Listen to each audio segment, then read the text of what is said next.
Saya tak tahu saya mengandung dan termakan laksa dengan telur separuh masak.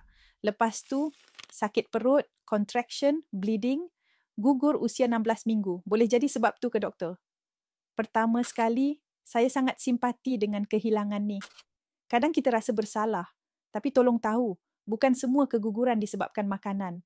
Tapi ya, ada sesetengah makanan boleh tingkatkan risiko jangkitan yang bahayakan kandungan.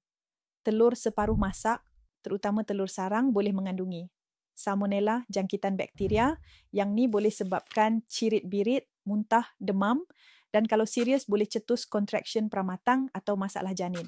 Senarai ringkas makanan yang berisiko tinggi, telur separuh masak.